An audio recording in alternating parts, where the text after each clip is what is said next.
Hello and I welcome you to Vigyan recharge. आइए जानते हैं कैसे महानतम वैज्ञानिकों में से एक एल्बर्ट आइंस्टाइन की एक बात ने निकोला टेस्ला और थॉमस अल्वा एडिसन को एक ऐसा डिवाइस बनाने पर मजबूर कर दिया जो मरने के बाद लोगों की आत्माओं से संपर्क स्थापित करने के काम आया था। काम आया था का मतलब, हाँ जी, वो डिवाइस बना भी और खूब चला भी। महान वैज्ञानिक निकोला टेस्ला ये बात बहुत अच्छे से जानते थे कि मानव शरीर बिजली बना सकता है। अब आप कहोगे ठीक है, ये तो हमें भी पता है। अब अगर आपको ये बात पता है तो आपको ये भी पता होगा कि अगर कोई चीज बिजली बना सकती है तो वो इलेक्ट्रोमैग्नेटिक फील्ड भी जरूर बनाएगी। अब आप कहोगे ये तो बिल्कुल बेसिक सी चीज है, इसका गोस्ट रेडियो से क्या लेना देना। ये तो हम सब जानते हैं। देखो, मैं ये जानता हूँ कि आपको ये बात बहुत अच्छे से पता है, लेकिन आपको ये नहीं पता होगा कि इसी सेम जानकारी से जो आपको पता है निकोला टेस्ला ने क्या सोचा था। क्योंकि बेशक हम सबके पास सेम जानकारी हो, लेकिन उस जानकारी का इस्तेमाल कौन कैसे करता है, यही चीज हम सबको अलग करती है। सुनो आगे। निकोला टेस्ला ये बात जानते थे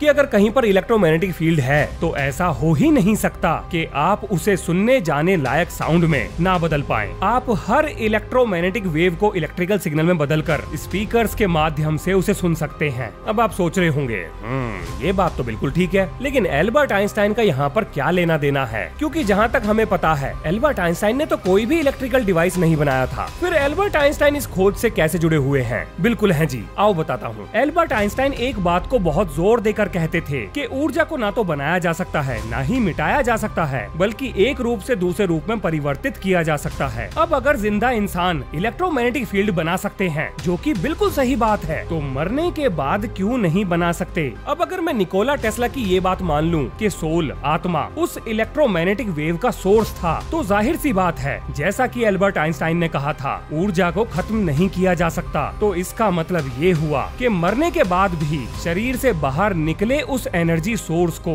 इलेक्ट्रोमैग्नेटिक तरंगों के रूप में बिल्कुल महसूस किया जा सकता है। क्योंकि ऊर्जा कभी खत्म नहीं होती, बल्कि एक रूप से दूसरे रूप में परिवर्तित होती है। ये तो फिजिक्स का फंडामेंटल नियम है। यानी ऐसा रेडियो जरूर बनाया जा सकता है जो मरने के बाद शरीर से निकली हुई ऊर्जा को किसी न किसी फ्रीक्वेंसी पर ट्यून कर सके। और यही काम निकोला टेस्ला और थॉमस अल्वा एडिसन ने कर दिखाया।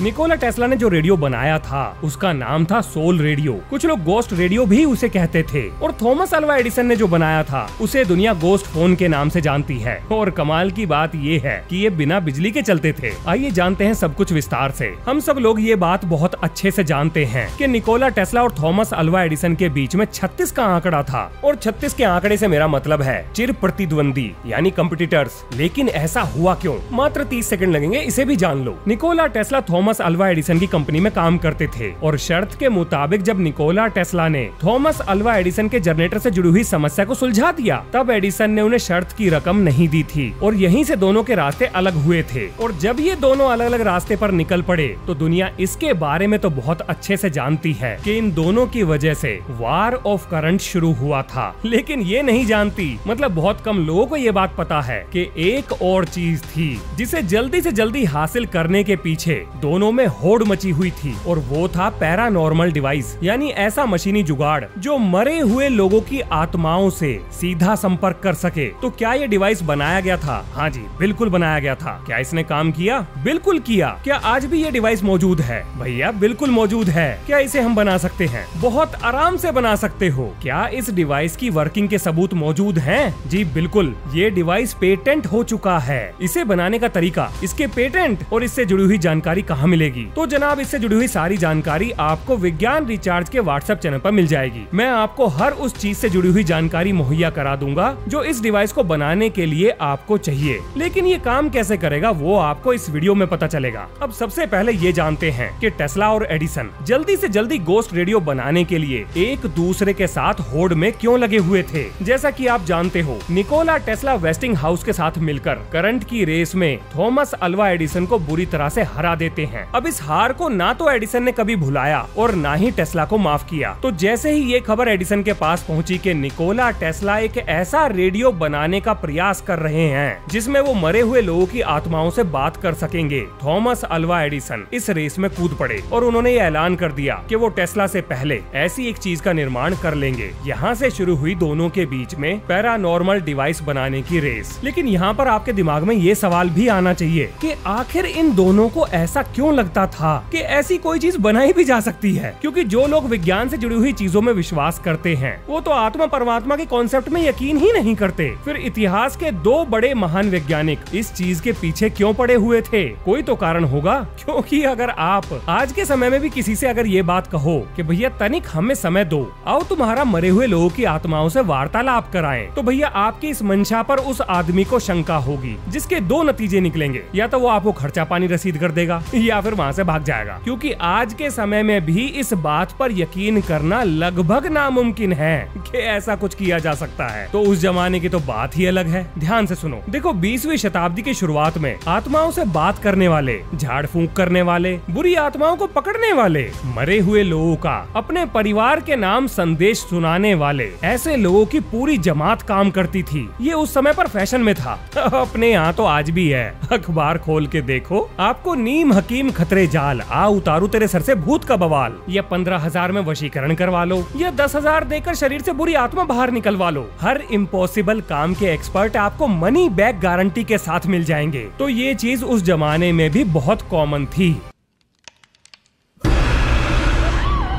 अब जैसा कि आप ये बात बहुत अच्छे से जानते हो कि Nikola Tesla numbers, frequency, vibration, electromagnetic energy, इन सारी चीजों को लेकर बड़े ही सीक्रेट ढंग से काम करते थे, और वो ये बात मानते थे कि हमारा सोल यानी आत्मा एक इलेक्ट्रोमैग्नेटिक एनर्जी से ज्यादा कुछ भी नहीं है, और अगर ऐसा है तो उसे डिटेक्ट भी किया जा सकता है। अब देखो, थॉमस अल्वा एडिसन इन आत्मा परमात्मा वाले कॉन्सेप्ट पे यकीन नहीं करते थे, लेकिन जब थॉमस अल्वा एडिसन को ये पता लगा कि निकोला टेस्ला ऐसी किसी चीज से जुड़े हुए पेटेंट फाइल कर चुके हैं, तब एडिसन कूद पड़े, इस रेस में कूद पड़े। क्योंकि ये बात तो एडिसन भी जानते थे कि अगर टेस्ला को लगता है कि कोई चीज बनाई जा सकती है, इसका मतलब वो चीज बनाई जा सकती है। इस बात पे तो शक करना ही बेकार है, क्योंकि इलेक्ट्रिसिटी से जुड़े हुए एक्सपेरिमेंट तो थॉमस एडिसन को भी पसंद थे। और बस यहीं से शुरू होता है गोस्ट रेडियो का सफर। और आपको जानकर यकीन नहीं होगा कि एडिसन इस रेस में आगे निकल गए थे। पहले मैं आपको एडिसन के बारे में बताता हूँ और उसके बाद निकोला टेस्ला के बारे में बताऊंगा। लेकिन याद रखिएगा, ये दोनों वैज्ञानिक एक ही समय पर अलग अलग जगह पर एक ही चीज पर काम कर रहे थे, यानी जो भी घटनाएं घट रही हैं, ये एक ही टाइमलाइन की हैं। सुनो ध्यान से, निकोला टेस्ला से पहले एडिसन ने एक लंबी चौड़ी जमात इकट्ठा करी, जिसमें वैज्ञानिक और ऐसे लोग शामिल थे जो ये बात क्लेम करते थे कि वो दूसरी दुनिया से आत्माओं को वापस बुला सकते हैं। अब आप ये सोच रहे होंगे कि भैया एडिसन के दिमाग में चल क्या रहा था, मतलब ऐसे लोगों को कौन क्यों ही इकट्ठा करेगा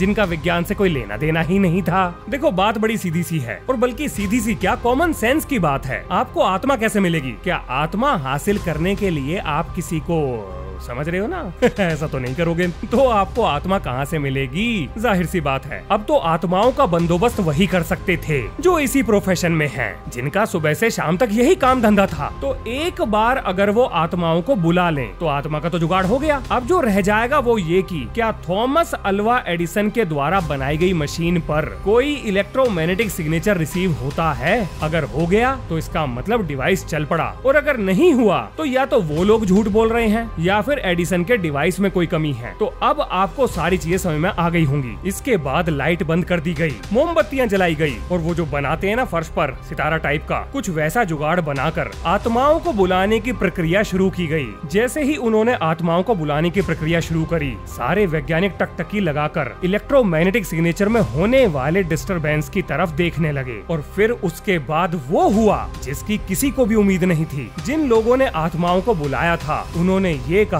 कि आत्माएं यहाँ पर आ चुकी हैं। लेकिन कमाल तो तब हुआ जब थॉमस अल्वा एडिसन के द्वारा बनाई गई मशीन पर कोई डिस्टरबेंस रिसीव नहीं हुआ, कुछ भी नहीं था। तो आखिर यहाँ पर हुआ क्या था? दरअसल जिन लोगों ने आत्माओं को बुलाया था वो अपनी बात पर अड़े रहे। अब क्या ऐसा हो सकता है कि वो लोग झूठ बोल रहे थे, या कहीं एडिसन के डिवाइस में तो कोई कमी नहीं थी? इस एक्सपेरिमेंट के फेल होने के कुछ घंटे बाद एडिसन ने सबको धन्यवाद बोलकर भेज दिया, और इसके बाद एडिसन अपने गोस्ट फोन पर नए सिरे से जुट गए।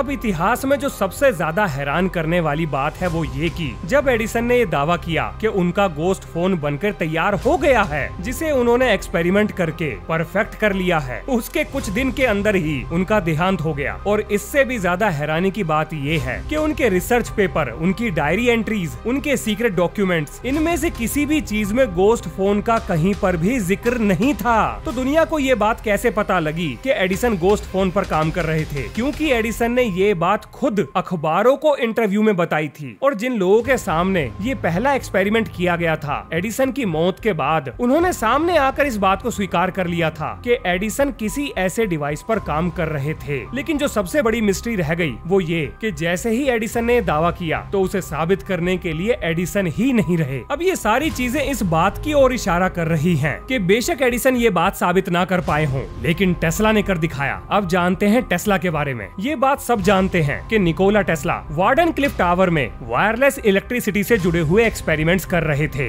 एक दिन एक्सपेरिमेंट के दौरान अजीब अजीब से साउंड सुनाई देते हैं, वो भी तब जब उनके द्वारा बनाया गया एंटीना किसी भी पावर सोर्स से जुड़ा हुआ नहीं था। ये वाकई में ही हैरान कर देने वाली चीज थी। निकोला टेस्ला ने अपनी बायोग्राफी में ये भी लिखा है कि जो आवाजें उन्होंने सुनी वो इंसानों की थी। लेकिन ये हो कैसे सकता है? आओ पता करते हैं। दरअसल इन आवाजों के पीछे था क्रिस्टल रेडियो। अब ये क्रिस्टल रेडियो क्या चीज है? देखो, क्रिस्टल रेडियो एक इस तरह का रेडियो होता है जिसे साउंड प्रोड्यूस करने के लिए कोई भी एनर्जी सोर्स नहीं चाहिए। हाँ जी, बिल्कुल सही सुन रहे हो। एक ऐसा रेडियो जिसमें कोई भी एनर्जी सोर्स नहीं है, ना ही बैटरी और ना ही कोई डायरेक्ट इलेक्ट्रिकल कनेक्शन। पर बिना बिजली के ये चीज काम कैसे कर सकती है? बिल्कुल कर सकती है, और विज्ञान के नियमों के अंदर रहकर ही कर रही है। आओ बताता हूँ कैसे। देखो, ये इस तरीके का रेडियो है जो अपने आप को चलाने लायक ऊर्जा उन्हीं इलेक्ट्रोमैग्नेटिक वेव से बनाता है जिन्हें वो रिसीव करता है। अब ये सुनने में बेशक आपको अटपटा लगे, पर ये सच है। आप चाहे तो गुगली बाबा से पूछ लो या फिर रुक जाओ। आप काहे इतना कष्ट करोगे? मैं ही पूछ के बता देता हूँ। ये देख लो। अब आप ये बात समझ गए होंगे कि हवा में से टेस्ला को आवाजें क्यों सुनाई दे रही थी। तो क्या अब आप उन आवाजों को सुनने के लिए तैयार हो जो टेस्ला ने सुनी थी? अगर हाँ तो सुनो।